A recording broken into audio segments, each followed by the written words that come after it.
Welcome to week 3 for operations management of senior housing communities and senior living communities. To recap our last week's discussion and topic, we talked about financial principles. I posted some PowerPoint presentations and articles of interest on Blackboard. Thanks everybody for completing the quiz as well as participating in the Blackboard discussion. I thought it was a very good discussion. Some of you suggested for the increase of the monthly fees to strike a compromise, maybe a middle ground, and suggest to the residents to raise monthly fees by 2 to 3%. And certainly that is a good approach, and that's an approach that many senior living communities have taken in the recent months and years for their annual budget, since we're facing one of the toughest economic crises that this country's seen in a long time. So there's been some compromises along the lines of not having a zero increase, but also not going in with a full increase. So that was a great discussion. This week we will focus on human resources management and on risk management. And I again will narrate a PowerPoint presentation following our little FaceTime here on YouTube. And I have posted a quiz again, quiz 3 for this week, as well as some reading assignments and a discussion question for Blackboard. So I invite everybody to participate again this week. Please send me any questions you might have to ask the instructor on Blackboard or email me directly.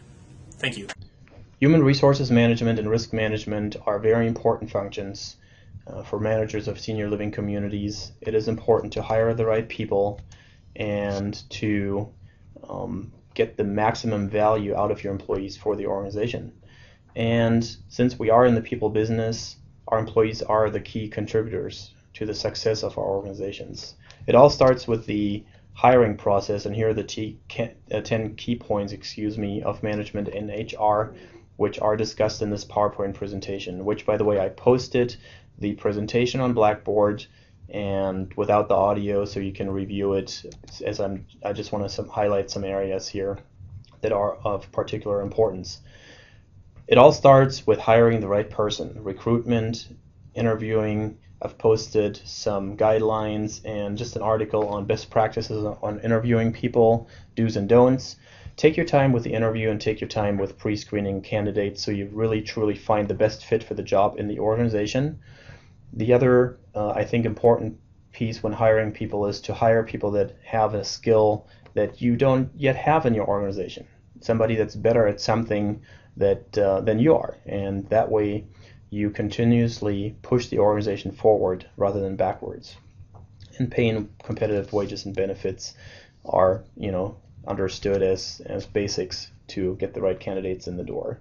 Know your law. One thing I want to point out here is the employee handbook. Some smaller organizations still think an employee handbook is not necessary, but it's actually one of the most important tools because it establishes the ground rules, policies, procedures, and educates the employee clearly about rules of employment, rules about the company, and so on. So it's important to have that in place. It's also important to have policies and procedures in place for employees to review.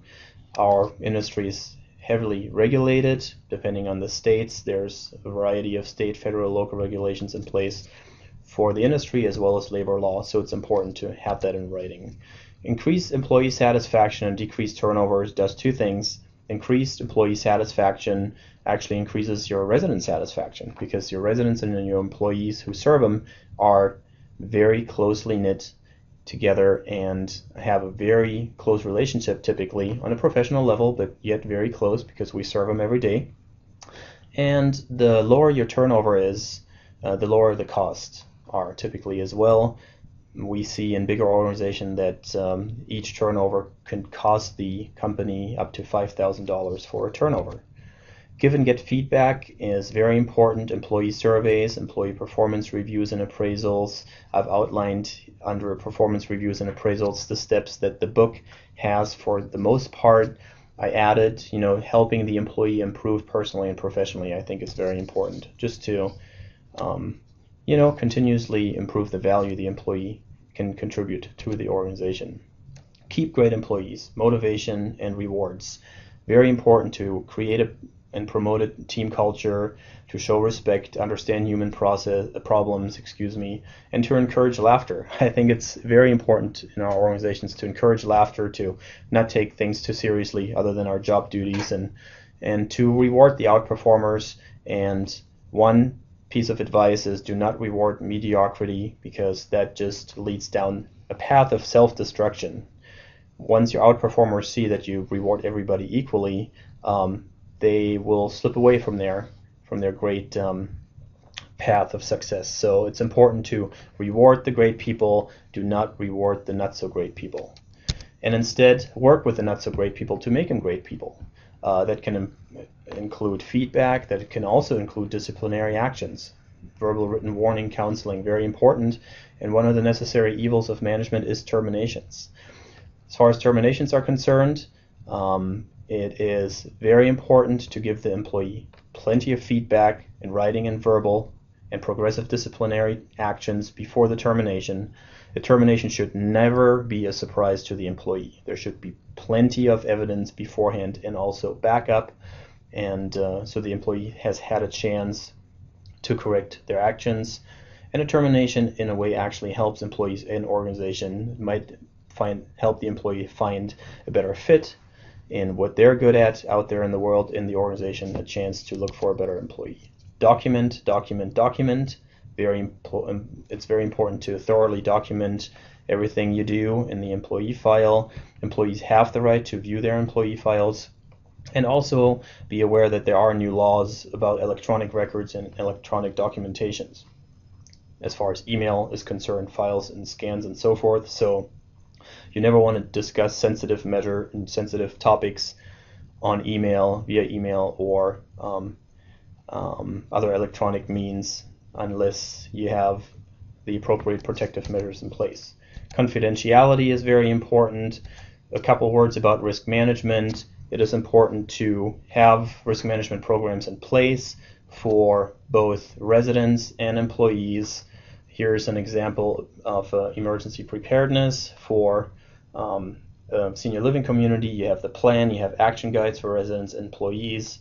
One thing I want to point out is the emergency relocation program. You typically have that in place with hospitals, hotels, or other senior living communities in your area. So when a disaster strikes your property, you have a venue where you can relocate your residents to. Very important. And employee safety programs are important as well, and that includes a lot of things. And typically in our industry we have safety and or risk management committees in place that consist of employees that discuss employee safety and also resident safety issues on a regular basis, mostly monthly. So that was just some highlights from the human resources management and risk management section of our class. And if you have any questions, please don't hesitate to email me or post your questions on Blackboard. Thank you.